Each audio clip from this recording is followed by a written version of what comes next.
We live. Once again, we are live Sunday night, 7:30. Another edition of the Man Cave. Want to say welcome to everybody. Appreciate you all taking a little time out your Sunday evening to rock with us. We don't take it for granted. We appreciate each and every one of y'all spending a little time with us. Before we get started, I want to say what's up to the number one PG All American PG All American coach. What's going on with you fellas? What's up, fellas? Happy Sunday to you. Yeah. Thank you guys. Well, we just dive right in. PG, you good? You got anything on you? Anything you want No, I just want to give a special thanks to Tracy McGrady and home court.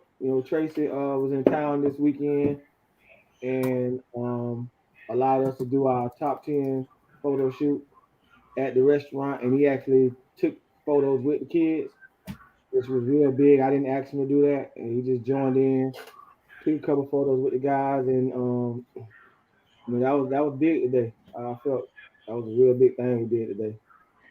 Kind of excited about it. Yeah, man, that thing actually turned out superbly nice. Superbly nice. It was real nice. It was a real nice vibe. Great situation for the kids. The coaches enjoyed it. The kids seemed like they enjoyed it. The parents, the people that was there. So it was out. We were happy, very happy that we finally able to pull it together. And he started early. Um, Finally, we're glad that we were able to pull it together, man, and make it happen for the kids, man. For the what they say they say for the culture, for the culture. I guess that's what we call it. But so yeah, appreciate that. Shout out to Tracy McGrady, man. Showed major love. So man, that was big. So appreciate that. All right, well, if you that's the PG, I'm sure, and we'll talk more about it. I'm sure that won't be the last time we speak on it. But coach, you got anything in your corner before we go anywhere else? Yeah, man, I got some from a coaching standpoint. All right, so most people have like their preferences on systems and the things that they do. But when do you come unmarried to that particular system, or do you just continue to do what you normally do? You know what I'm saying? Like, so for instance, I'm a man guy. You know what I'm saying? I always been a man guy. I came up in a man system. But like in my last few years of coaching, I've been more open to running zone, especially this past year on the circuit. I probably ran more zone you know than normal. I had a couple of people looking at me different, like coach, how long you gonna stay in the zone? But how Sure, long did you be I'm married to a looking at system? you different now. Say again, I'm looking at you different now. bro, man. You gotta do what you gotta do to win. You know what I'm saying? I'm a person that make adjustments. I'm a chess player, not a checkers. You know what I'm saying? So, but when do you become unmarried to your system? Like When when do you you? get that sausage put in you. That's the easy question. When that's the funny question when you get that sausage put into you. I think you The kind of serious, answered it, coach. It the, go to your the it go to serious, your the serious question. personnel. No, the serious question for it would be when your personnel Your doesn't match up personnel. to what your system is. So if That's you don't it. have the personnel to play man to man the way you're supposed to, you got to adapt to the change. It's like for example, and I'm speaking on the offensive end.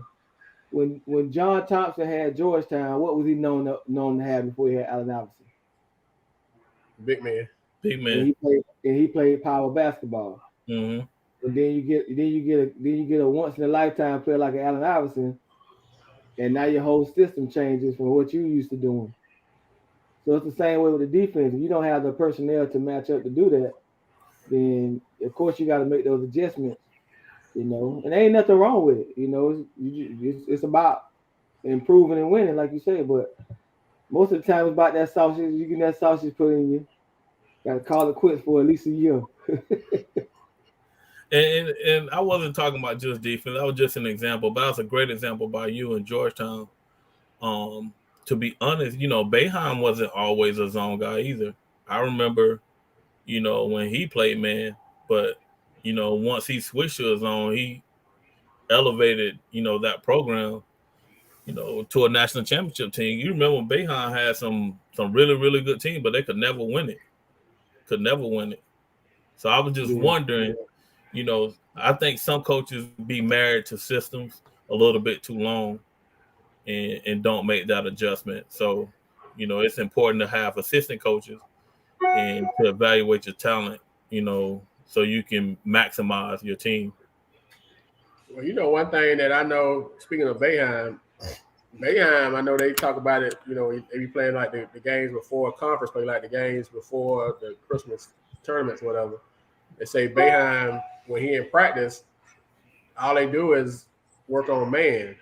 They just work on man. All they do is, they do a lot of, because they play their zone with man principle. So when they get into conference play, that's why they zone looks so much different than everybody else. So to your point, he kind of went away from it, but it's like he kind of adjusted, like you're saying, to what he had to. But Syracuse zone don't operate like nobody else zone in the country because of to that point that he kind of adjusted. He didn't become too married to what he wanted to do. Sometimes, like you said, you got to do. You're trying to win, or you're trying to win, or you're trying to do what you want to do. Sometimes them two things don't line up. I want to win, but what I want to do ain't gonna help me to win. So, like you said this summer, you want to win, but you realize that if I keep playing man, I ain't gonna win. So I gotta do something different if I want to give myself a chance. So, so it come along with personnel, then it come along with how stubborn the coach is. And there's some stubborn coaches now. We going down with the ship with what I did. I've been doing this for umpteen years, and this is just how it is. This is how it's gonna be. So you got to be willing to change, and then you can't be so stubborn to just go down with the ship. And that we've all seen that happen a whole lot on a local level and a state level, national level. So I think it's kind of both of those. So credit to you for switching up. But everybody don't do that. Everybody ain't on that same type of mindset. Yeah, no shot he did. Bro, it was tough, man. But I had to do something different to switch up the flow of the game. So it was more so an experiment to okay, let's switch it up for a possession or two, to see how they adjust, and they never adjusted. So we went from, a back and forth game, 1 and 2 points, to up 20. So I just stayed in it. I had McGriff looking at me crazy, like, Coach, you playing zone. I was like, I know, but it's working. So we gonna stay in it. Polk kind of get I don't want to say it's a bad rap, but it's kind of well known in Polk County. Well, the old Polk County. I can't speak on the new Polk County. The old Polk County, that's all everybody played. Man, it took me almost 3 years to get Coach Collins to play any type of zone. And it wasn't even like I'm trying to say, Coach, I ain't saying we trying to play like zone for a whole game. Like you said, I'm just talking about like switch something up. Or if we got some kids that can't guard, to hide a kid, and we got a kid in foul trouble that we need to have out there for offense, let's hide him. And the best way to hide a kid is in zone. You can't hide him in man-to-man if you're playing it right. Man, it was a fight. Coach, he finally compromised. I said, well, Coach, let's do this. When we run 22, let's go 22 back into 23. That's the only way Coach would run zone. For us coming out of a break or a set just on purpose, man, please, it was just like, but he ain't said it. He ain't said it through and through. So Coach, I understand, Coach, but I just can't. Then it was so funny. One of them games we ran zone. I promise, Coach sat down and had his hand in his head like the whole time. Like he wouldn't even watch us play it, Coach. It was so common. He wouldn't even watch it. He called it and sat down and did this or whatever for the couple of possessions we did it. But it's tough, man. It's real tough, bro. Real tough. Yeah, I get it. So when you're used to something and it worked, it's hard to switch up and change it. So it's got to be a key to do that. My point of emphasis to coaches is like, man, don't be so stubborn or married to something where, like you said, Coach, you go down with the ship. You know what I'm saying? It's your responsibility as a coach to make the adjustments necessary to put your team in the best position possible. You know what I'm saying? Like, and it's hard sometimes. It's definitely difficult, but don't, cost yourself a championship doing that. Don't go down with the ship and then folks looking at you crazy. Yeah, that's a good one, Coach. Well, Coach, we're going to let you, on Polk, we try to keep you guys informed as much as possible, even when it's not popular, even when it's not accepted across the board. We just try to make sure you guys kind of got an idea what's going on. You got one more week of conditioning. Let me make sure conditioning before practice officially starts. And so what we want to do is bring back our friend, y'all friend, everybody friend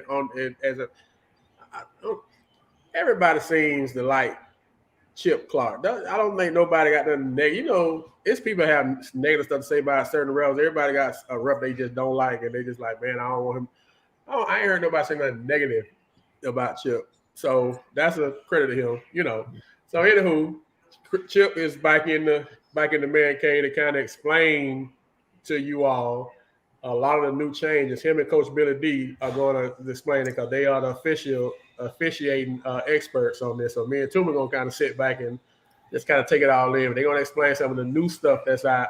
So when y'all go to the games this year, y'all can, before y'all go off on the ref, y'all can see what's new out there that's in the rule book. So for the record, it's not new. It's points of emphasis that they're, highlighting this year. Okay. Points of emphasis. Why you don't let the world know you and Chip best friend? Hey man, hey Chip, my brother, bro. He's a great friend actually, and he's a great resource for me. So I don't have no problem playing with Chip. You talk to you a lot. You told us y'all best friends. Exactly. So we're gonna let Chip come in. Hey, what's up, fellas? Hey, Chip, appreciate you coming in and rocking with us for a little while, man, to help straighten out some of this stuff that's I know people gonna be confused with. Yeah, thanks for having me, guys. It's great to be back with y'all. And yeah, of course, like you said, Barnes, this is kind of an unpopular topic. We're going to be talking for just a few minutes tonight because I know you didn't hop on here to hear me talk tonight. So just a few minutes, wanted to explain a point of emphasis this year that the NFHS has given us regarding unsporting conduct. Okay, so I'm going to kick it off the way I kicked it off with the coaches when we had our coaches meeting with all the local area coaches on Tuesday. I grew up in the 80s and 90s, all right? And watching basketball and playing basketball in the 80s and 90s, there was this certain level of trash talk that was kind of, permitted and, different things that, made out on the street courts, the playground courts. I grew up talking trash, anything goes type thing, physical play. So as whether you want to think it's soft or not, I understand, okay? But it doesn't matter what my perception is of the rules and my opinion are of the rules, and it doesn't matter what y'all's opinions of the rules are.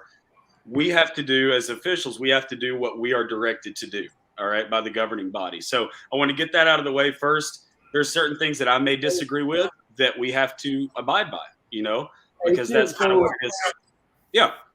With that being said, are they offer y'all security at the game? Yeah, that would be a game management question for sure. Yeah, that'd be a game administrators. So, but yeah, so with that said, just want to take a couple minutes to explain that to you guys. I understand. I'm online all the time on social media, trying to give rules to people that want it, trying to give interpretations as well. And so I see a lot of how people, kind of it's globally accepted, sometimes for players or coaches to treat officials with disrespect. But what I want to start off with before I go into that is the NFHS gave a directive as well this year under unsporting conduct that deals with officials who exhibit unsporting behavior. Okay. And I wanted to start off with this so that you guys don't think that we are above the law or that we're above the rules. Okay. Just because we can't be penalized with a technical foul in a game does not mean there's not consequences for our actions. All right. And so I wanted you guys to know that first before I talk about anything player or coach or spectator related. I wanted to at least address officials and read you guys this specific quote from the NFHS Rules Committee that says, officials are not exempt from unsporting conduct. Inappropriate references to players, coaches, or other officials is not acceptable. Inappropriate behavior before, during, or after the game should be reported to the Officials Association /assigner. Okay, so to the we got to speak with the coaches in our meeting the other night, and we let them know if an official treats you with disrespect or your players with disrespect or unsporting behavior of any kind, let us know right away. It will not be tolerated. Okay. I just want you guys to know that for those of you that say, refs get away with whatever they want, that is not the case. Okay. We are going to address unsporting behavior from officials if that pops up on a case-by-case basis and make sure that that is not tolerated. Okay. So I wanted to get that out of the way just to clear up some things for you guys for this season. A couple more minutes and I'll be done and answer any questions you guys may have. The NFHS Rules Committee has said this about unsporting conduct. I'm going to read it for you. The committee is concerned about inappropriate conduct by players, bench personnel, coaches, officials, and spectators. Each group needs to view the activity in light of it being educationally based and not accept conduct that would not be tolerated in other educational settings. Therefore, each group has the responsibility to demonstrate civility and citizenship. Okay, that's directly from NFHS. It also goes on to talk about, from a player and coach's standpoint, let's get the easy ones out of the way. Okay, players are not permitted to let off steam by using profanity. Okay, even if it's not directed at an opponent or an official, being angry at oneself is no excuse. So profanity, if we hear profanity, we have to penalize. We've been directed to do so. So think about it this way. If you're in the stands and you're one of those people that sees an official give a technical foul to a player who may be a little upset, but they didn't taunt the opponent or anything like that. If you see them give a technical foul, think to yourself, did I hear what that player said? Because they may have said something to warrant that technical foul. So instead of just jumping right away to let the kids play or that's soft, ref, quit being soft.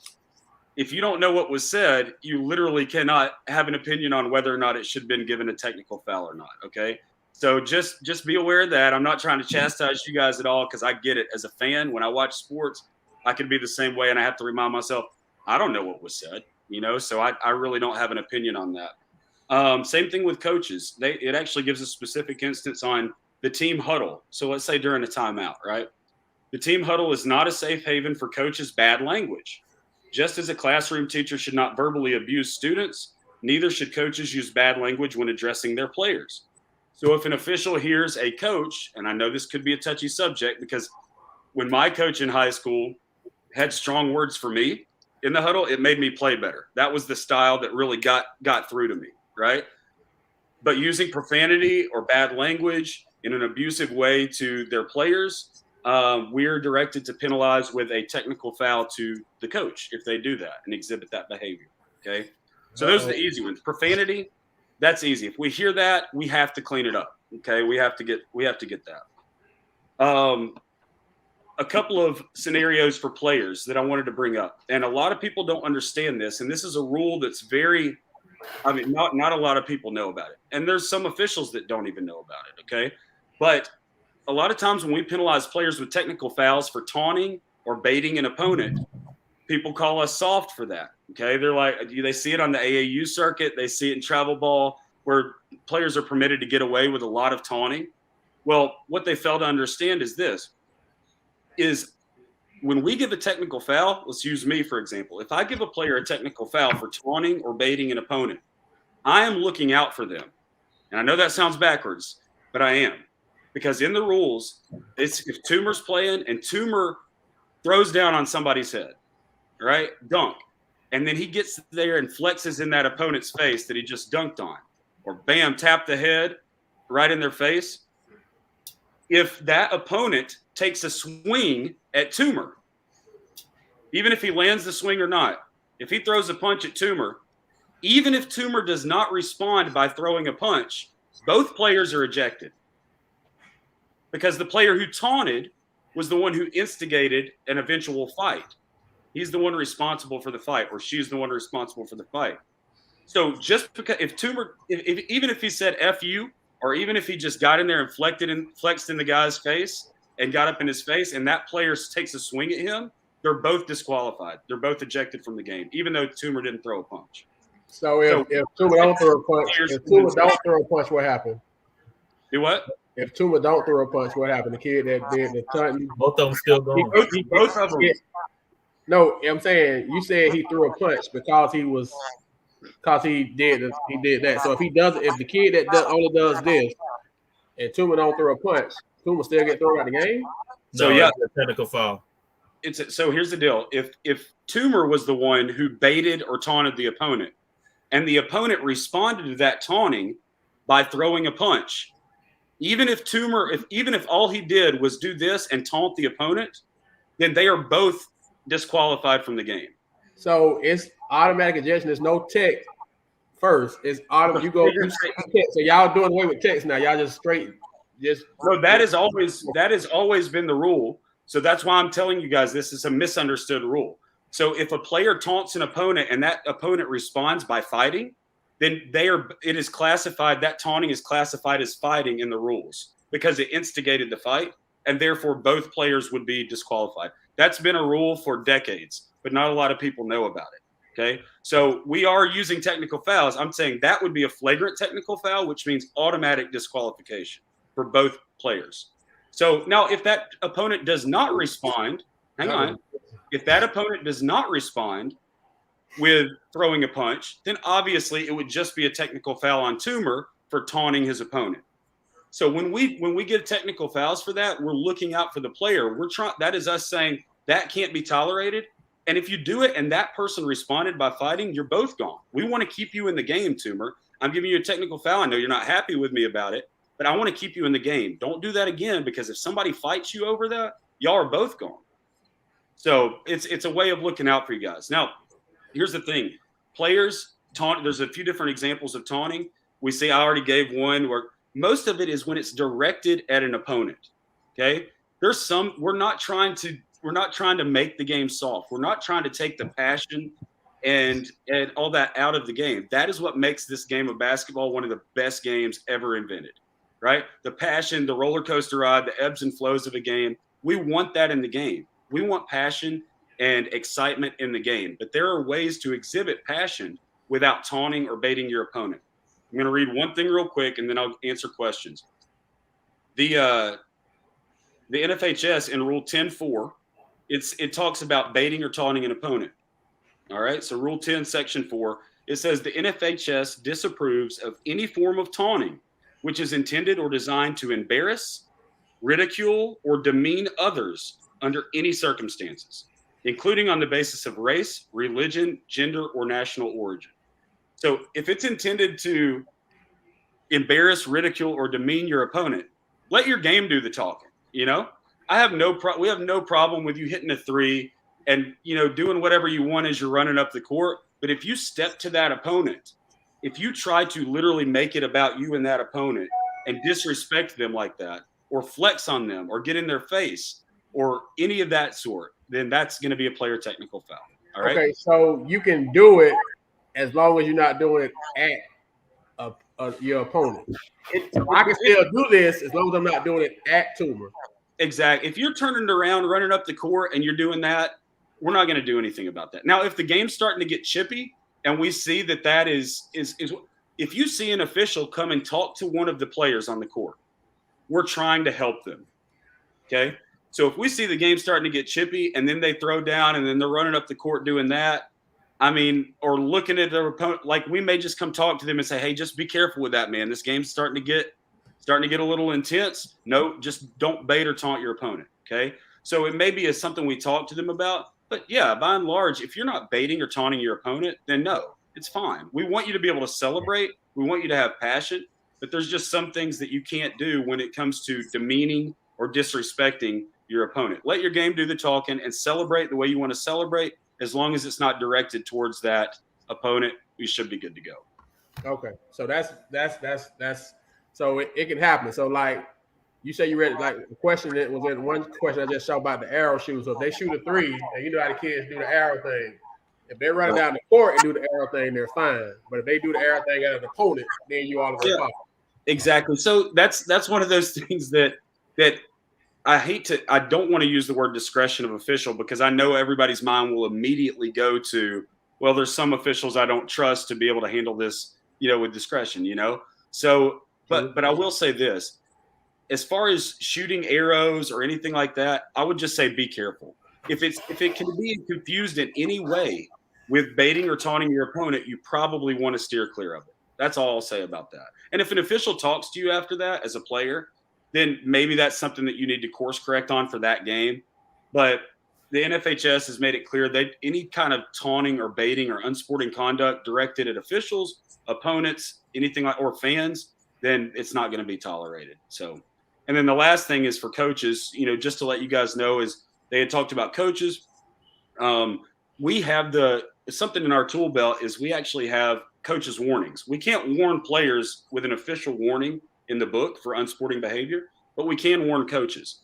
But just because we have an official warning for coaches unsporting behavior doesn't mean we have to use it. So if a coach crosses the line on something and they're way disrespectful or way boisterous or unsporting, we can go ahead and remove immediately to a technical foul. I want people to understand this is I know that there's a perception out there that officials just enjoy giving out technical fouls. And while that may be the case for some people, I promise you by and large, that is not the case for most officials. Okay. We want the game. I said it last time I was on here. We want the game to go smoothly. We want a safe and a fair contest. That is our goal every single game. Okay. And the way we have a safe contest is not tolerate anything that's going to potentially get the opponents riled up at a specific team through taunting or baiting their opponents, stuff like that. But we also want to keep the game on the rails because in the bench technical foul rule, talking about head coaches or assistant coaches or bench personnel, it's one of the things that it says is unsporting behavior is inciting undesirable crowd noise. We're not talking about yelling and screaming like, cheering for your team. If coaches incite undesirable crowd noise where it's like them yelling at the officials or treating them with disrespect, then that could be cause for a technical foul. Okay.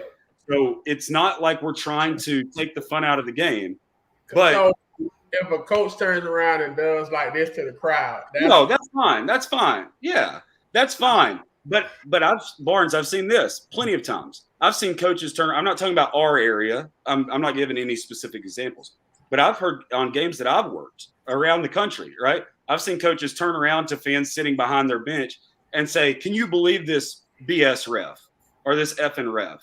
Stuff like that. That's inciting undesirable crowd noise. That's where fans are going to jump on board with whatever they see their coach doing.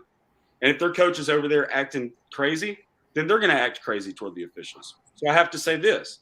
NFHS, last thing I'll say on this is when it comes to unsporting conduct, they said about spectators' unsporting conduct, right? It says game management should address spectator behavior on their own so that the official doesn't have to, right? And officials should never talk to fans. We should never talk to spectators at all, okay? That should not happen as officials. But it also says this, game management shall hold spectators accountable for their actions. A game ticket is not a license to abuse. So just think about this. I'm not on here crying sour grapes, okay? Because ultimately we're not worried about the fans. We shouldn't be. But there has been instances where fans have crossed the line or spectators have crossed the line. Try to look at it, and I know it's difficult. Try to look at it through the lens of we are human as well, okay? I would never abuse you out on the street. I would never have abusive language for you out on the street when I met you or while you were doing your job. I would never do that. I don't do your job, and I would never try to tell you how to do it, okay?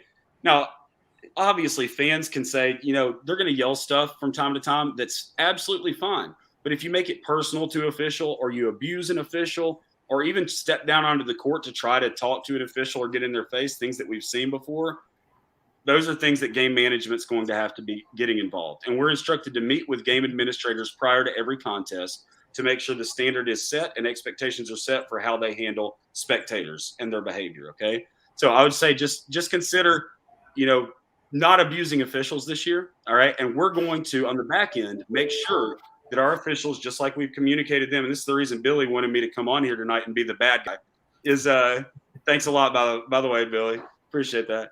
The reason he wanted me to come on and talk about this is because this is something we have talked to our officials about, and we have given them directives on things not to tolerate, but then also ways to use preventative officiating. All right. If there's things that don't cross the line, but you see it getting out of control, go talk to the player, go talk to the coach, use a warning if you have to, because we do not want to penalize with the technical foul unless it is absolutely necessary. Okay. So I just want you guys to be clear on that. I know that a lot of you are going to disagree, okay? I know a lot of you may be skeptical about how we're going to address these things this year. Just remember, these are rules that have been around for a long time. But the committee has noticed, the Rules Committee for NFHS, the governing body, has noticed an increase in unsporting behavior from these different groups: spectators, officials, coaches, players, bench personnel, and they say it will not be tolerated anymore. We're losing officials, not just our association, but across the country. We're losing officials hand over fist. And I hope that a day doesn't come in the near future that we have too little officials to be able to officiate contests. Because if that's the case, the game's going to die. And the reason they're citing for officials leaving in droves and not officiating anymore is poor behavior by key stakeholders in the game. So whether you think the refs are soft for leaving or not, put yourself in their shoes. We talked last time when I was on here about having empathy for the other party. When you think about empathy, put yourself in our shoes. Would you tolerate somebody on the street yelling at you like you yell at us nonstop? And what would you do about it? Would you want to punch them in the face? Would you want to do something? I mean, just think about it. The way you've reacted to officials and chastised officials, would you want somebody else doing that to you while you were doing your job? So just something to be mindful of. Abuse will not be tolerated, but there is a line and there is balance, and we are training our officials on how to not let their ego get in the way, on how to communicate effectively with players and coaches and manage game situations so that we don't have to get to technical fouls. Does that make sense? We don't want to use them, but that's how we're instructed to handle things. And I'll answer any questions. Sorry, I've talked too long. No, you're fine. Chip, can you talk about bench reactions to calls? Yes. That's a point of emphasis also. Yep. When we talk about bench personnel, the head coach is included in this, okay? Because they are part of bench personnel. Bench personnel is anybody sitting on the bench. A manager for the team, assistant coaches, players, substitutes or bench personnel. If any of those parties raise up off the bench and shout at an official, it's an immediate technical foul. Immediate. I mean, it's an immediate technical foul. I tried to tell you. That's why I wanted him to come on and explain, bro. It's going to be crazy. An immediate technical foul, and it addresses that in Rule 10, Section 5 of bench personnel, bench technical fouls. It is literally, it's unsporting conduct to have any, because here's the thing, assistant coaches cannot stand anyway in the coach's box. Only the head coach can. So if an assistant coach stands up and yells directly at me about a call, then it's an immediate technical foul, bench technical foul. And since they are bench personnel, the head coach isn't going to like this, but any bench technical foul that's given out, let's say it's to an assistant coach. Let's say Billy's the assistant coach and I tee him up for unsporting behavior. That's a direct technical foul to Billy, the bench personnel, but it's also an indirect technical charge to the head coach because the head coach is in charge of their bench, which means the head coach loses coaching box privileges and is no longer allowed to stand in the coaching box. They have to sit for the remainder of the game. So if bench person, I understand. I'm not going to be listen, I'm not the favorite person of Polk Hoops podcast right now, but just keep this in mind. Toomer, one thing real quick. The reason you guys are having this reaction is because this hasn't been penalized as it should for so long. It almost makes you think that these are rule changes and that these are new things. They're not new things. This is the way we should have been this is the way they've directed us to penalize it for a long time. Finally, they said enough is enough. We're making this a point of emphasis this year. Penalize accordingly. Because unsporting behavior from bench personnel, players on the bench, that even goes for if a bench personnel, a member of bench personnel is talking trash to an opponent on the floor, that's a technical foul. Like assistant coaches, they should not be talking to the other bench, to players on the floor, anything only to their players. Coach your team. So these are directives that we've been given. Any unsporting behavior or taunting or baiting or disrespecting officials. I mean, for me, if a coach gets a technical foul for me, they've 100% earned it. Okay. But I'm not saying there's other officials that may be a little quick on the gun, right? We want to try to teach our officials and train our officials to communicate with empathy to the coaches, understand the moment, understand what's going on in the game. There's 20 seconds left in the game, and that team just got a charge called against them. Give that coach a little bit more leeway. You know what I mean? Come over there and say, Coach, how can I answer your question? and get them to do that and take a little bit more than you would because of the moment. But unsporting behavior is not going to be tolerated. I know I'm not going to be the favorite guest of Polk Hoops podcast by saying that, but I know it's a touchy subject. And just remember, as I started off with, my opinion does not matter on this. Just like y'all's opinion does not matter on this. If I had my way, there's a lot of things I would change in the NFHS rulebook. There's a lot, but they don't ask my opinion, and they don't ask. There will literally be no coaches that can stand up because all assistant coaches coach hard. They're gonna say stuff. So if you're gonna pop the assistant coach, every coach in Polk County gonna be sitting down the whole game. Nobody's gonna be able to get up in the coaching box. It's no just put a line and just say high school, and whatever school you put in has an assistant coach that is going to say something. That's hey, no, listen. If y'all gonna be busy the whole year, that's all y'all gonna be doing is calling that. The game gonna be 3 hours. So listen, there's things that if assistants say and they don't rate. Now the biggest thing is them rising up from the bench to show disgust for a call. If they stand up off the bench and yell at me, then it's a technical. If they just say something to me, then it depends on what it is, right? Obviously, if they cuss at me, that's immediate. If they use profanity, but if they say something to me and they're asking me a question or something, like sure, that's the head coach's job. But like we're training our officials too. Like sometimes head coaches task their assistant coaches with during a timeout asking the official to come over so they can explain something to them, right? We're not going to be an association, a ref association that literally is just trying to look for every moment that a coach is disrespectful. But there's certain things that are triggers for if they do this, then it's a technical foul. Rising up from the bench and showing disgust for an official's call by an assistant coach or a player on the bench or a manager on the bench, that's an immediate technical foul to that person. So for you now, you have pretty good restraint, and you actually will talk to coaches. You actually will work with them. But there are plenty, and this may not be popular with LRBOA, but there are plenty of officials who are kind of sensitive, for lack of a better word. Right. And so I know you're saying y'all teaching them discretion, y'all teaching them this, but when they get in the game and somebody doesn't agree with a call, I can I hope I'm best case scenario. I hope that the teaching that y'all doing it rubs off, but off of prior experience, it's a lot of officials that are not going to use the same restraint and discretion that you're talking about. And it's going to be I can just see that. But I get it. It's a point of emphasis. I get that. So I'm glad that people are hearing it.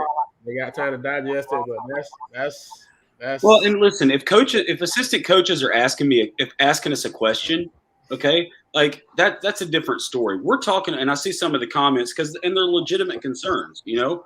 I see some of the comments about, you know, if assistants are asking questions to the officials, that's fine in certain instances. They got to understand too, though, that we're there to do a job, right? We want to be able to answer questions if it's going to help the game go smoother, right? We want that.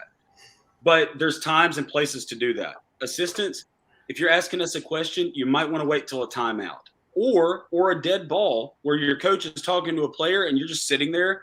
You can ask me if I'm standing in trail, right? But it's shouting across the court at another official or trying to pit officials against each other. Those things aren't tolerated. Okay. So I just want to make sure that it's not like there's this super thin line that you get to cross before if you treat others with disrespect, then okay. Then now we're talking unsporting behavior. Okay. So it's really, I don't want it to come to a point where because people do this all the time. I see it on social media, making excuses for bad behavior. You know, I don't get that. I'm not going to make an excuse for an official who exhibits bad behavior. Why would you make excuses for a player who exhibits bad behavior or a coach that exhibits bad behavior? You know what I mean? Like, that's why the NFHS says it's educationally based. If it would not be acceptable in a classroom, then it's not acceptable in the game. And that's So fair. I don't know what to tell No, you. It's like that's fair. That's fair. Disrespect is fair. You don't do it in the class. You don't do it on the court because the court's supposed to be an extension of the classroom. right. And I'm not saying that's fair. And Okay. somebody get up and cuss you and call you out your name. Yeah. That's fair. So I'm not talking about that. I'm just saying, like you're saying, it's a call. It's a bang bang call, charge block, and of course the team that doesn't get the call is going to have a reaction. So everybody goes, "Oh my God!" And so, man, that's not a good call. And then and I can just see you got to understand it's a bang bang call. Yeah. I don't think you would have an issue with it or ability, but there are plenty of officials that because you say that with this new emphasis, I could just see it, and I hope I'm wrong. I can see them popping them because they had an issue with how you went with the bang bang call. And I guess that's where I'm at. Not the whole disrespect. Yeah. I get the disrespect, and you can't tolerate that. And I totally agree with that.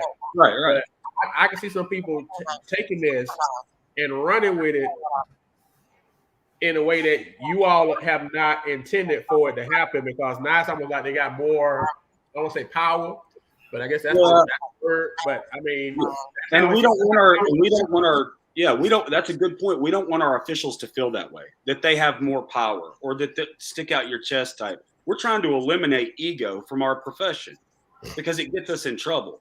Okay. We're trying to eliminate that, or power trips. There's no room for that in the game from officials. No room for it at all. And we're instructing our officials as such. I think that it's not too far removed from how you've seen in the past. It's just there's certain things that won't be tolerated anymore. And my response to this is assistant coaches reacting to a call or saying that's a terrible call, ref, or stuff like that. I guess my thought is this: is when did it become? When is it okay or why is it okay for other parties in the game to not control their emotions, but refs are expected to control ours? What's good for the goose is good for the gander, right? So if you expect us to stay in control and stay level-headed, but you can't, like, that seems backwards to me. That's a great point. It's a great. So why do we keep making excuses for players, coaches, officials, bench personnel who exhibit, non-control of their emotions? I understand it's an emotional game, man. I played. I understand it. I love the emotion of the game. But what we're teaching our officials is in our communication with coaches, we're teaching on November 8th in our training meeting, is to respond rather than to react. If a head coach comes to you and is reacting to a call that just happened, we want you to take a breath, listen to what they have to say. If they've crossed the line already, then tee them up if you have to. But other than that, if they're just blowing off steam for a second, as long as they're not cussing at you or whatever, listen to what they have to say, process it, and then respond, even kill. Control of your emotions. Because when you respond, you're in control. When you react, the event controls you. We do not want the event, the game, to control us as officials. We want to be in control of the situation from a standpoint of keeping it on the rails. All right? So if people expect us to stay even keel and control our emotions, I don't know why they don't expect other people to do that as well. Question, and I know you probably can't answer this. No, go ahead. Just don't call out particular officials. I'm not going to call specific officials. All right, cool. From a percentage standpoint, what is the percentage that you feel, what's the confidence that you feel that how you view this and are explaining it is going to carry over to the rest of the LRBOA? So anytime you're introducing new ideas or new concepts or new ways to handle tense situations, I mean, some of these situations that we go through in a game are tense. And unless you've been an official, you just can't understand it, even if I tell you about it, right? So when you're thrown in the fire and you've got hundreds of fans screaming at you and you've got a coach screaming at you and all that stuff, you don't know how you're going to respond in that situation until you're in it, okay? So I could talk to our officials till I'm blue in the face, and I could give them ways to help them or things that have worked for me that I try to do. but until they're in it, we don't know if it'll take. You know what I mean? It's one of those things you just have to practice it. I practice in front of the mirror. I have certain things that coaches say all the time, certain phrases that coaches use all the time, like call it both ways, or look at the foul count, or things like that a lot of coaches always say. And I have prepared responses already for them. And I practice them in front of the mirror to make sure my body language isn't coming across as aggressive. I practice in how I handle it, like what I'm going to respond to them in that situation. Some of it has to do with who the coach is and how they respond to certain situations, how they respond to communication. So I think a lot of people just need to understand behind the scenes, there's officials out there that put a lot of effort into how they communicate and dissolving tense situations. So we're trying to help. We're trying to teach our officials those things. If they want to take those for themselves, it would probably be productive. But those two right there, those two comments right there, because those, like you said, those are probably the two most used. Mm-hmm. If a coach says, call it both ways, look at the foul count, is that a technical foul this year? No. Because what I'm going to say is if they say, so if a coach says call it both ways, they really don't want you to call it both ways, if we're going to be honest. They want to win. They don't want fair. They want to win. They want to get the calls. So I wish they would just tell me what they really want. You know what I mean? Say right. Call it both ways or call it fair. That's not what they want. What I'm saying is, will that comment elicit a technical foul based off of this? It's how they say. If they say call it both ways, and it depends on how they say it. If you're jumping toward me while I'm running down the court, and you're trying to yell at me while I'm running down the court and yell in my face as I pass by you, then yeah, that's probably going to be a technical foul. But if you're just saying call it both ways, I'm not even paying much mind to you, because I really am not. If it's a live ball, I've got a job to do. If it's a dead ball and you're asking me to call it both ways, then I have a second to be able to process that and say, coach, we're trying to call a fair game or a fair contest. If you ask me about the foul count during a dead ball after I just called a foul, if you ask me about a foul count, I'm going to tell the coach, my crew and I are aware of the foul count. Yeah, and if they want to continue to ask, if assistant coach says those words, is that a tech? If assistant coach, here's the tough part. I have no problem with the assistant coaches saying those things. They just have to understand that I'm not ignoring them I don't want to ignore them, but that's the head coach's job, right? Is it a technical foul for coach? No. If assistant coach says that, it depends on how they say it, really. You know what I mean? But that's not one of those things that is an immediate technical foul across the line or like a buzzword. It's one of those things that it really depends on how it's said. So I mean, I don't want it to sound like there's as much gray area as it's sounding right now. There's really not. There's certain situations that are just definite technical fouls, but for the most part, we're wanting to take the situation down a couple of notches and try to get an even, kind of emotional state for the coaches and the officials and the players. We want to help. We want to keep the game on the rails so that it can stay safe and fair. That's our main goal. Yeah. Answer your questions. Yeah, I mean, this is the thing. You're the perfect person to come on and talk about it, and that's why we're spending time, because it's important for people to get this. So I don't mind spending time on it, even if it's not sexy or popular. But they need to hear it. But I'm not concerned. I'm just speaking. I don't have a dog in the race. Right. I'm always for the kids and for the school, so I can speak from that standpoint. Coach Billy D can't say anything because he kind of got a vested interest, so he got to be quiet. So I can speak for him. Tuma, he don't want to say what he wants to say. That's why I get it. But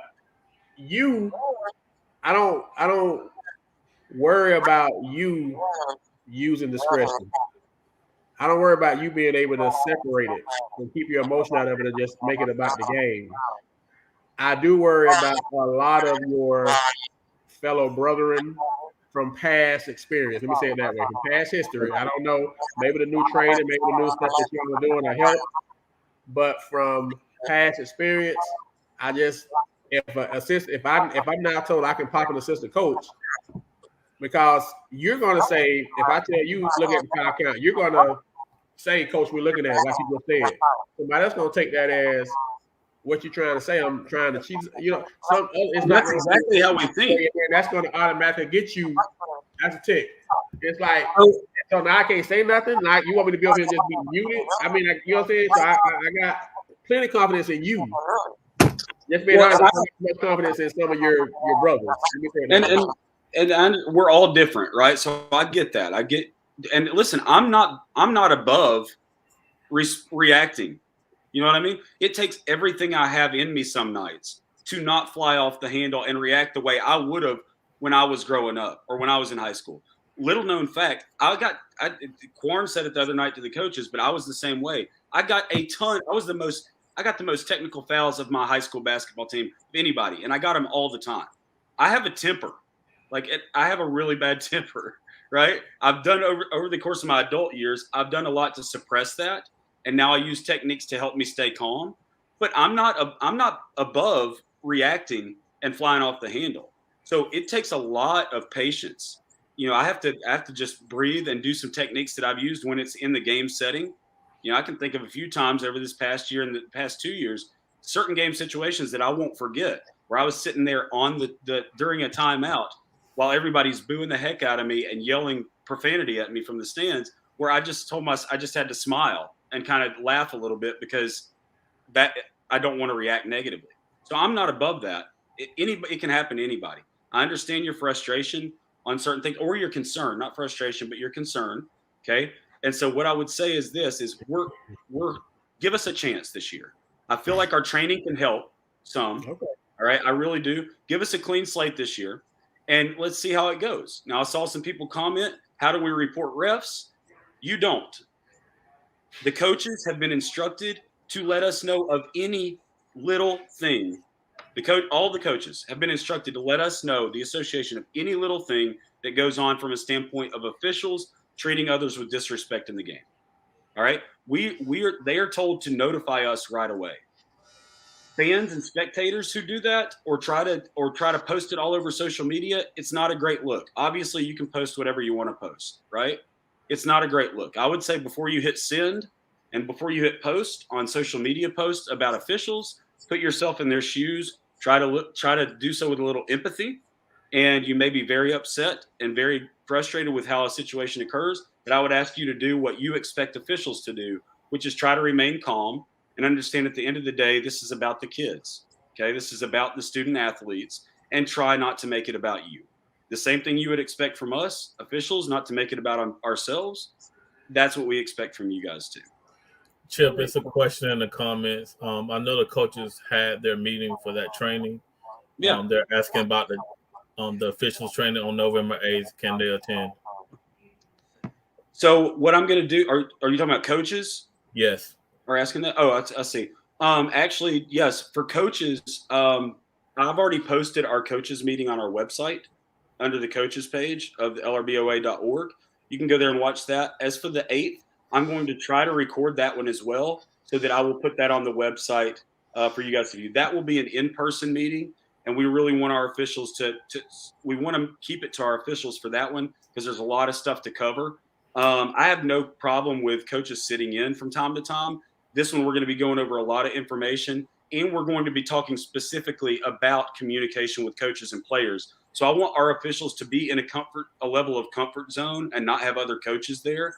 They can be honest and open about certain things. Does that make sense? I think that'll help facilitate better training. So I have no problem with trying to post certain aspects of that meeting on the coaches page, on our website, so you can watch it afterwards. Transparency is the key. What we want in our association these days is transparency. I think a lot of you guys would like that for us too. We are not above the law. I've already said it. We want to be transparent with coaches about where we are as an association. We want them to be that way with us. We want to keep that open dialogue. At the end of the day, it's about the student athletes, and that's where we need to keep it. So, Chip, we're open to questions. If a head coach wants to make a report on a ref, how do they go about doing that? If a head coach does? Yes. Okay, so we've already let those coaches know that in the coaches meeting. They've been given the contact information of who they need to contact and who they need to send that information to. In fact, I don't want to get ahead of myself, but for coaches that are listening, you may be getting an email from me early part of this week because we're actually going to probably be testing out a brand new online platform that can help us exchange game film with each other. All right, to keep those lines of communication open. So after a game's over and you go into the locker room after your meeting, you've already got your huddle link right there. If you're one of those coaches that watches your game that night, clip a play that you have a question about, and you can literally just upload it to that platform that you'd be a part of and tag me and our booking commissioner, and then press send, and it'll send it directly to both of us. And so we're going to be testing it out. But for right now, they know that they can send me and our booking commissioners that game clip, and we'll review it right away. I'm sorry, I started laughing. I just saw the last. I just saw that too. Did you see the one from Michael? I love it. The briefcase on wheels. Oh man! So what about if a coach missed that meeting? Did y'all have the info, the coaches meeting info posted somewhere for the ones that didn't make it? Did they try to make it? Yep. So Vincent, you can go to lrboa.org. And then go to the coaches page, the menu coaches, click on that, and right above the game report, which is a way they can submit it, right? This is another way to submit it. Fill out a game report, put their link in there, and press send. It goes right to us. But right above that, you'll see the Zoom meeting of our coaches meeting, and you'll be able to watch that. Sorry about the audio quality. We didn't have it completely squared away, but you'll be able to hear most of it. Well, Chip, you're a brave guy, and we appreciate you. We appreciate you coming on, because clearly you can see a lot of people didn't know that. So I guess the thing you want to make sure is emphasized is this is not new. This is just now being emphasized. It's been an issue. That's what they've identified it as an issue, the NFHS, and they are saying, take control of this situation. Do not let this continue to escalate. So that's what points of emphasis are. Traveling is a point of emphasis this year, which at some point, if I could come back on at some point during the season and go over traveling with you guys, I'd love to do that. I'm a big on the traveling rule because it's so misunderstood, but that's a point of emphasis. Screening is as well. So we can get through that. But I saw a question about will Chip be doing his pregame warm-up on the sideline? Unfortunately, you guys probably won't be seeing me much in the month of November. I'm recovering from an ankle injury. So you probably won't be seeing me do my normal pregame warm-ups on the sideline. So sorry about that. You'll have to get your laugh when I come back and am able to do it again. The last question I got, as far as the ejection. So you said a kid, when you all eject the kid, how is the ejection just for that game? Do you all go write it up for a week, 6 weeks? Like, how does that ejection go? Is it just that game and that's it? Yeah. So another reason why we need to penalize unsporting conduct by players right away is so it doesn't lead to that. So hopefully they course correct, right? But if we have to, so players don't get ejected. I said that earlier, but only coaches can get ejected. Only the head coach. Players get disqualified. That's what we call it. All right. Ejection means you have to leave the facility. If a player gets disqualified, they can remain at the end of the bench. They just can't play again.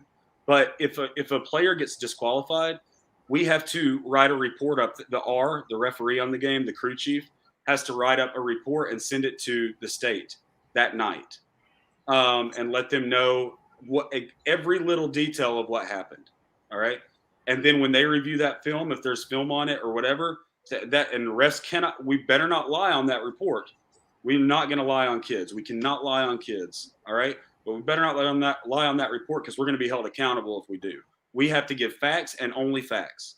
But another reason we want to penalize this so it doesn't lead to a fight is if you've ever been an official and you've had a fight in your game, you never want to have one again. It is the worst feeling in the world. And then you're staying up till 2:00 in the morning, typing out every little detail of what happened, what number did what was said, this, that, and the other. You have to stay in the locker room afterward, jot it all down so you don't forget, and then stay up late writing that report. Nobody wants to do that, okay? So we would rather nip this in the bud and penalize accordingly early so it doesn't lead to situations where we have fights. That's the last thing we want in our games. Does that answer your question?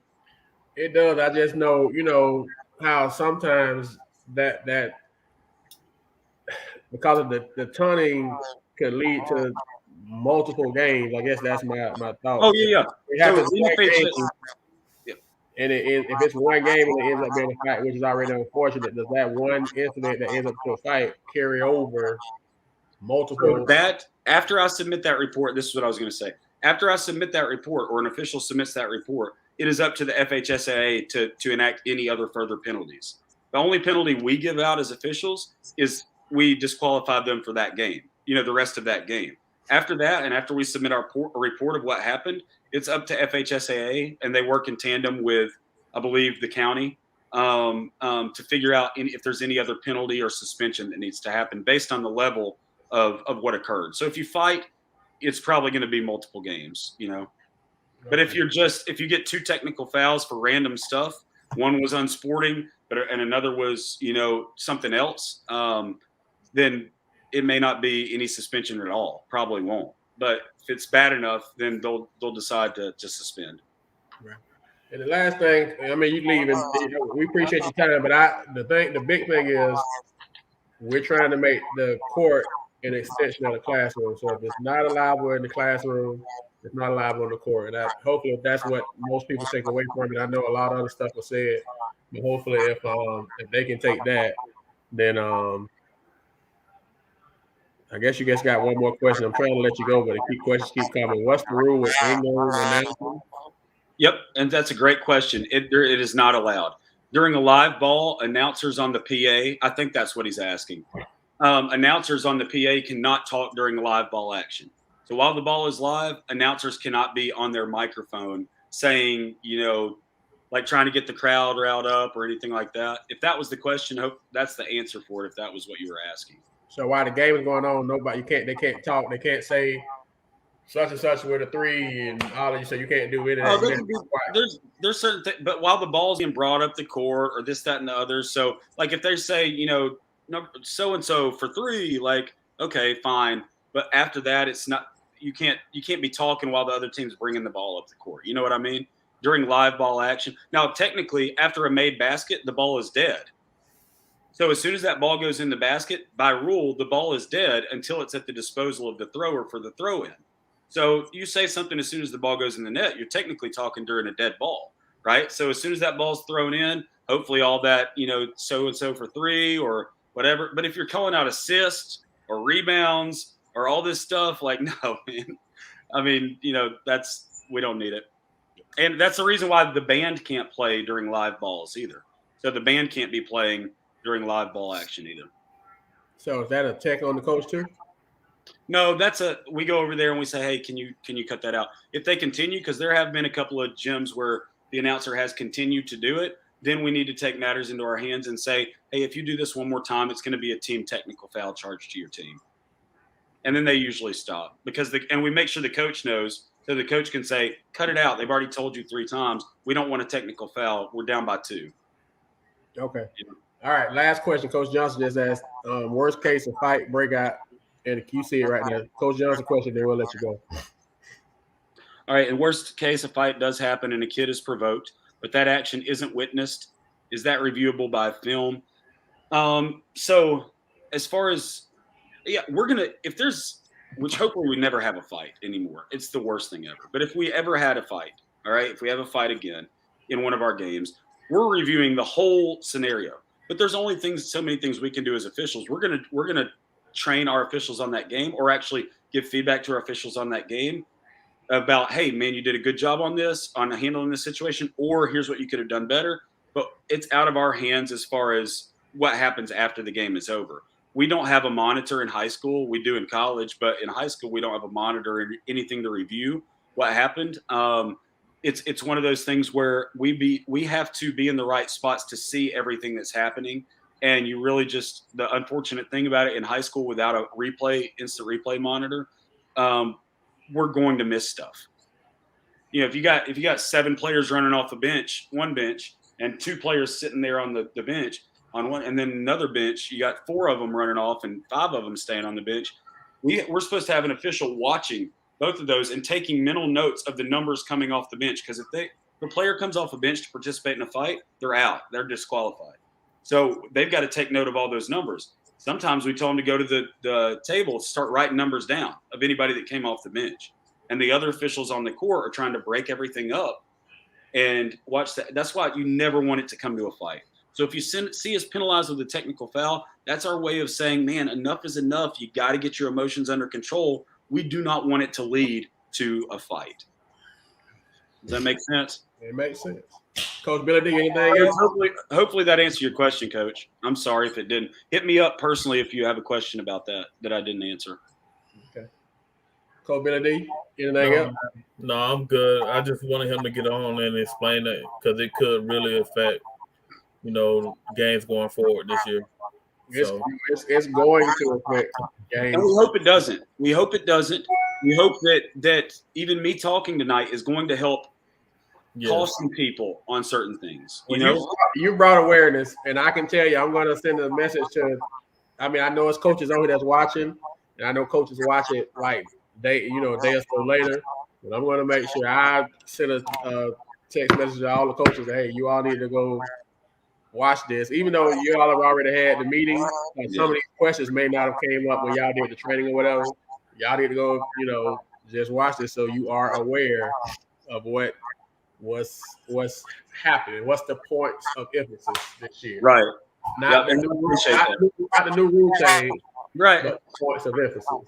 Right. And I got to say, I appreciate you guys having me on. Really, I do. And listen, I know I haven't even read through all the comments, didn't get a chance to. I wish I could answer more questions, but I've already taken too much time.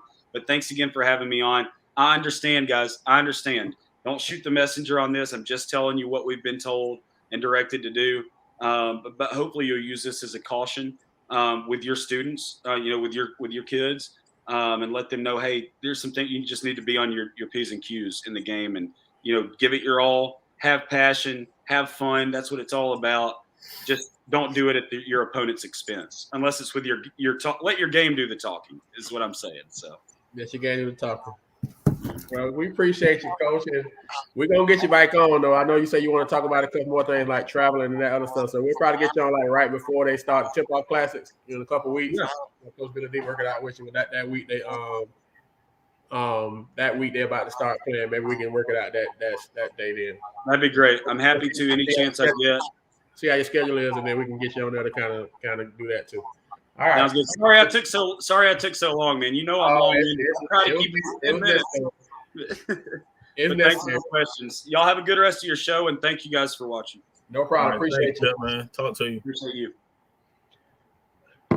Wow. Well, that was Coach, man. It's gonna be crazy. That was whoo. I don't even know where we can go from after that.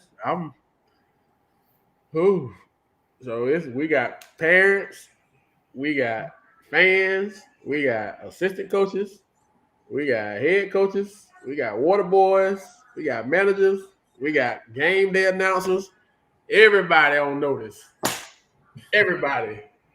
And I'm just saying, Coach, there's some people that with that type of power, they will use it for good. But boy, and Coach Johnson, I don't know, but we might bust a clock with a tick count on Polk Hoops for that one, man. It showed about this. Oh my God, that was rough. But we lost one of our co-hosts. I don't know if he'll come back or not, but we got one or two more things. We're gonna let y'all go. Coach, I noticed this year. I don't know if you noticed or not, but the transfer portal. You remember last year, every week we was on here talking about this person transferred, that person transferred, this person, that person, this person. Maybe it has been, but it don't seem like it's been as much conversation, as much activity, as much movement with the transfer portal this year as it was last year. What do you attribute to that? Or maybe am I off on that? Has it still been as much movement? I think it was active early. You know what I'm saying? Last year it stayed active all the way up until the season started. This year it kind of leveled off. Probably like right after summer league, maybe, or during summer league, it kind of leveled off. So we haven't had anything to talk about. But remember, it was very active early. And I don't know if it's been as many moves, but most of the moves were early. Okay. I didn't know if it just seemed like it wasn't as much going on. So, but I tell you what, you got to be wherever you're gonna be at by the first day of trials. Next Friday, if you're not there, next Friday, right? because next tries is next Monday. Yeah, right? Girls are tomorrow. So I've been saying, girls, you got to be where you're gonna be tomorrow. Yep. All right, so we're gonna drop these next 10 of our top 40 real quick. Then I got one question for you, Coach, and then we'll be done. The other thing I had, we'll table it the next week. We got a lot going on next week, though, so we may not be able to get to that either. But in alphabetical order now, the next 10 of the top 50 for the last 30 years, as this is Polk Hoops now. Number one, alphabetical order, we'll just go 1 through 10. Idell Bell, Kathleen, Quentin Cullop, Lake Region, Kenny Gamble, Lake Gibson, Lester Hunt, Mulberry, Chris King, Kathleen, Warren Johnson, Kathleen, A.J. Jones, Winter Haven, Chris Perry, Bartow, Jeremiah, J. Frog, Samarippus, Bartow, and Derek Simmons from Lake Wales. That is the next 10 for the top 40, not 40. Next 10, that's 31 through 40 for the top 50. Interaction on that, Coach. We'll post it tomorrow. We'll post tomorrow on the page. Interaction to that. Bro, that's a tough list. You got some top 100 kids that was top 100 in their class. You got some player of the years in different classifications. It's a lot of great players in that list right there, Coach. Yeah, we got 10 more, and there's gonna be some people that's gonna have something to do, but we got 10 more, and then we done. So everybody it's more than 50, but we just it hasn't been easy. That's why we're doing them 10 at a time. We got 10 more, and then we'll be done. So just a quick recap of the players list from this past week. Number 15 was Cooper Ellis from Santa Fe. Number 14, Donna Gatlin from Lake Wales. 13, Daraja Hardy from Lakeland. 12, Sebastian Rosado, Lake Wales. Daraja Hardy from Lakeland. Sebastian Rosado, I don't want to coach here to catch a heart attack. 12, Sebastian Rosado for Lake Wales. And 11, Kirvin Nags for Arbondale. Teams 15 through 11, Lake Gibson. Derek Simmons. I know you weren't concerned. I know you like why it took so long, but bro, we ain't no disrespect to your body of work. Trust me, at all. We get it. Lake Gibson 15, Ridge 14, Hardy 13, Frostproof 12, and Jenkins 11. So, how it's going to go this week? We have 10. We start into the top 10. Starting the top 10 players and the top 10 teams. We're going to do 5 of the 5. We're going to do 10 through 6 this week, one a day. And then next week on the show, we will release the top 5 overall, the top 5 for 2022, 2023, 2024, 2025, the top 5 teams, and the last 10 of the top 50 list. So it'll be a release show. I don't know if that's the right word to call it, but that's what it'll be. So we'll be finalizing, we'll be finishing up, and we did it. So everything will be done right before the first day of practice. Want to do something real nice for the top 10 this year. We wanted to do it last year, but we couldn't. It didn't work out, and this year it did. So we're very excited with how we're going to present the top 10 to you all starting tomorrow. The kids really enjoy, what we had, did for them today. And for me, and I know for Coach and for the PG, that's all we care about is the kids, and they really enjoyed it. It was a very nice setup, very nice vibe for them. Did a photo shoot for them, and they got to kind of hang out and kind of get to know. I mean, they know each other, but just kind of hang out and kind of just chill with each other right before the season starts. So it turned out real nice. It was it couldn't turn out better if we tried to. So we're gonna start to kind of do that tomorrow. Start the top 10. And I want to just say a special shout out to the coaches and the parents who allowed their kids, to make sure they got there. Shout out, without me saying the actual coaches' names, I mean, y'all know who it is tomorrow. But the coaches, I sent them an individual text, and just on here, I just want to publicly say, appreciate y'all allowing us to, have your young men.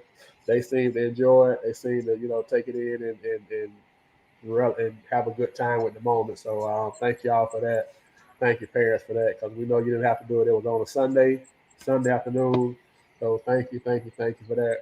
Hopefully y'all know what else we always trying to just do what's best for the kids, for the county, and for, I guess the word is, for the culture. So we're very excited what we're going to start with tomorrow. Y'all will see it on the page. All right. Want to say shout out to Dylan James, offer from Miami, University of Miami this week. Basketball picked up another offer. So shout out to that young man, class 2023. Continuing the Southern Day. He just seems like every time I see him, he's taller and taller. He's going to be 7 foot so long. So that's he just so. But anywho, last question, Coach, before we jump off. Which is harder, fear of failure or fear of success? Which is the harder to deal with? I would say the fear of failure for me. Bro, it's kind of tough, especially like for a man. It's like we're judged on that. So, my fear is that I don't amount up to or own up to my own expectations. Let alone what somebody else's expectations are for you. But I can't look myself in the mirror. I cannot go home and look my family in the face knowing, what I'm saying, I didn't give them, everything that I had. Man, it's okay to fail, but it's how you react after that. But, that's one of, I would say, my things is I do fear failure. And that's why I probably work so hard. Do you think that folks fear success because they're scared to get out of their comfort zone, or what? Why do people fear success, I guess, is They're afraid to take a chance. You know what I'm saying? That chance could be so rewarding, but at the same time, it could be so much of a chance for failure.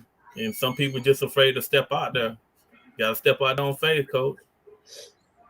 And that's the word that a lot of people don't faith, saying it and practicing it. And we're not gonna get on here and preach nobody, but saying it and practicing it are two different things. It's easier said than done. So I guess I was reading something and I just saw where that was a conversation. It was an article, and the guy was like, "Which more people?" His point was more people have a fear of success than a fear of failure, because people don't really care about trying and not succeeding, but people have an issue with trying if it's going to mean they got to do something different than they're used to. He says it's harder to do something new.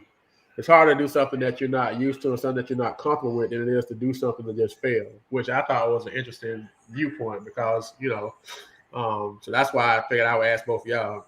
Yeah, I mean, Coach, my coaching career, I've heard a lot of people tell me, how good of a coach I've been and where I'm at now, and I appreciate that. But I'm gonna let you know, like, some of that stuff is just trial and error. It's instincts. You know what I'm saying? It's just, my thing is something's not working. You gotta, like you said, step out your comfort zone. You gotta try something different in order to put your team in a better place. But it's all in preparation, mentally and physically.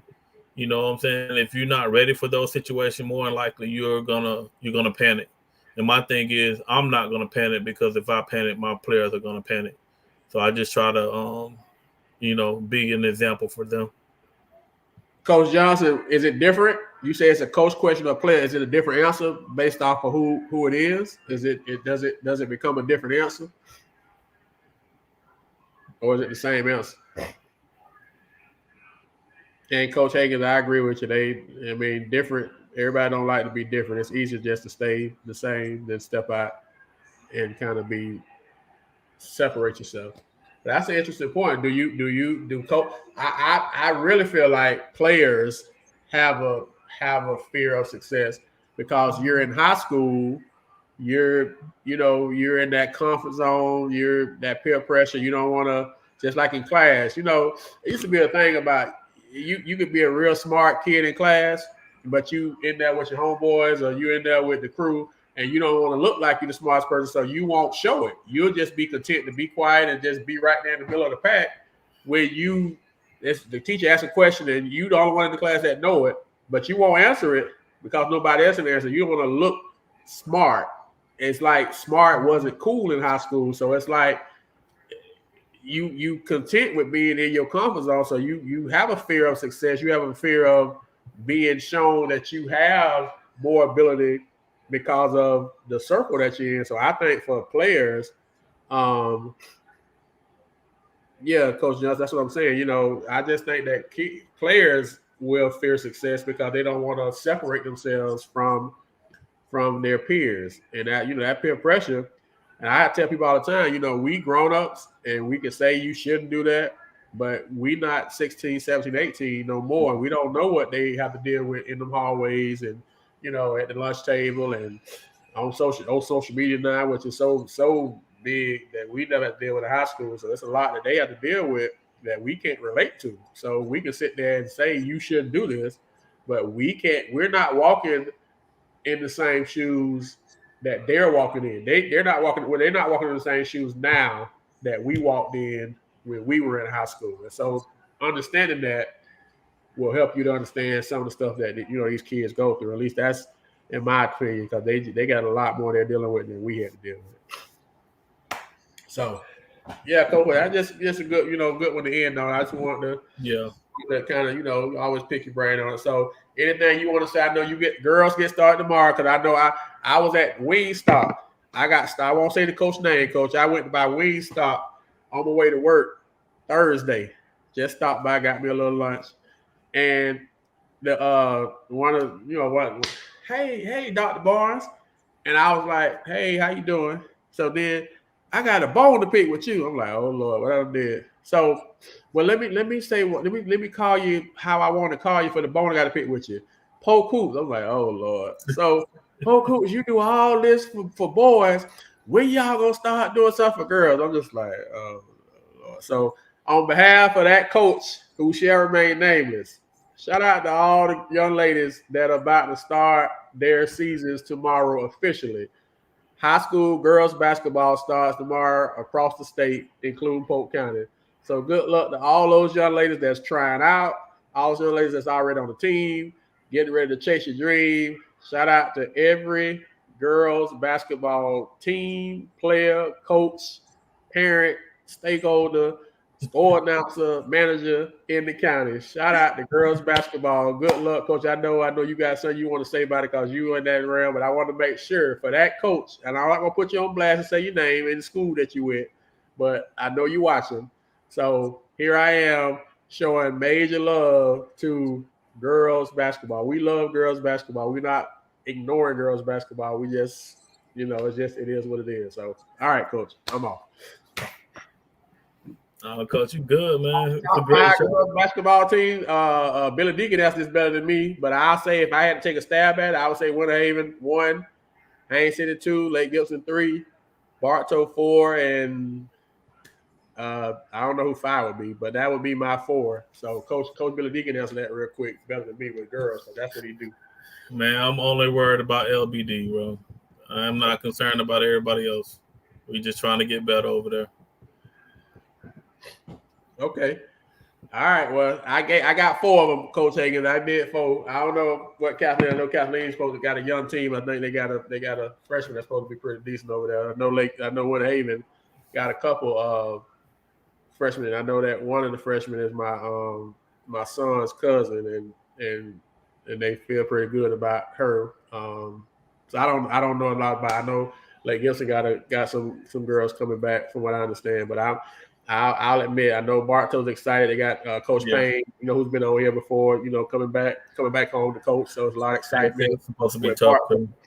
So they're gonna be good because she's young and she's knowledgeable and she got a lot of passion and she does a good job of teaching the game. So Bartow. I don't know what Bartow was. I'm not talking about what they was, but they should be. I think they should be in good hands because they picked up that's a good hire with Coach Payne. So shout out to Coach Payne. She always come on and show us love. So shout out to Coach Payne.